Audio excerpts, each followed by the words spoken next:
So guys, tirahin natin tong bike.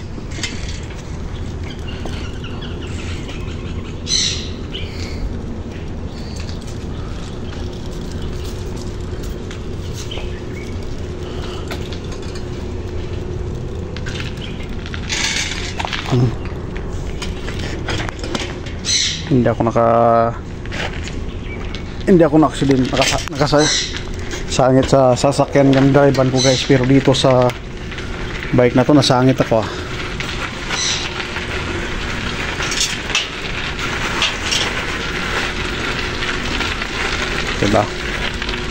diba ayun guys.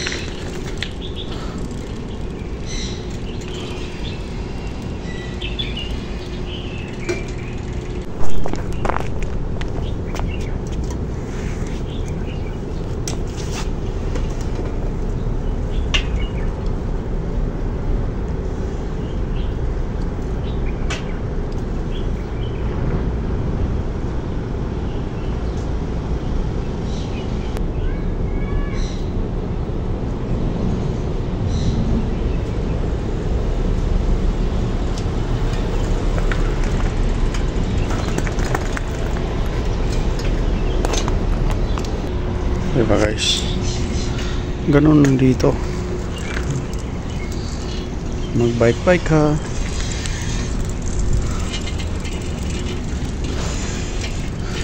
so pero parang mga sira tong, parang takilid tong bike na to, flat yata to eh.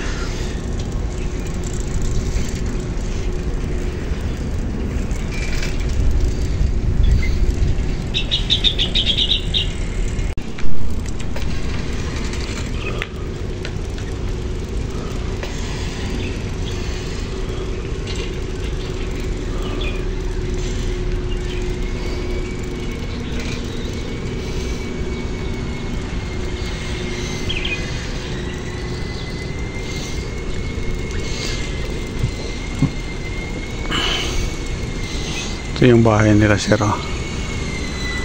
Sasakyan ni sir, wala yung akin sasakyan dito, dalawa. Ayan.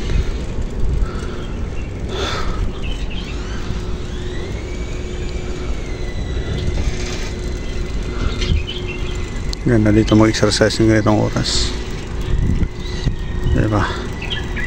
Kaya dalhin ko yung bike ko dito para mag-bike ako dito mga ganitong oras before ako uwi sa bahay.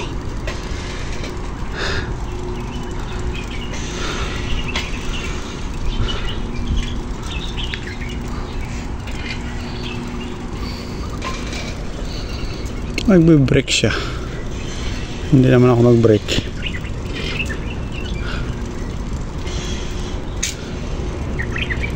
Ito ba, napakatahimik na lugar to.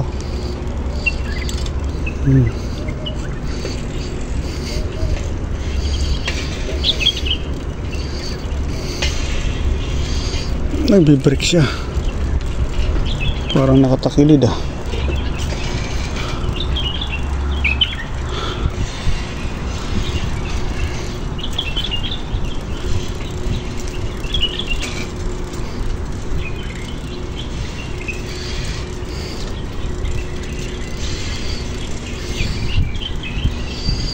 Naka-brake yung bike na to.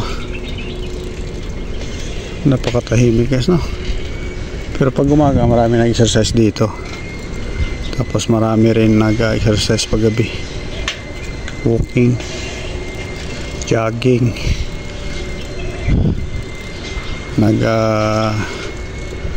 lakad sama yung aso, pusa.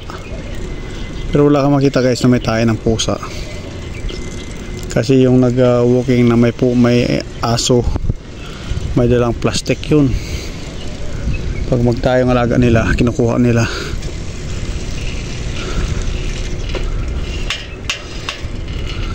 Parang hindi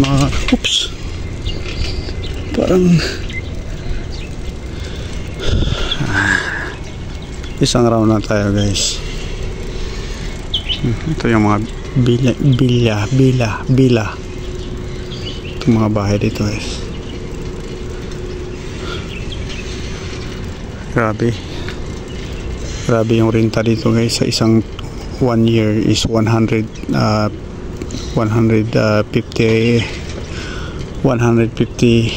real.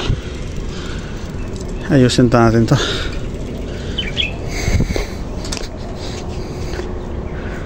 Parang flat siya.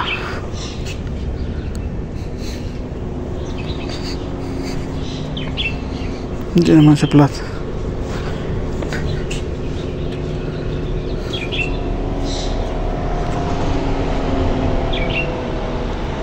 Masalama.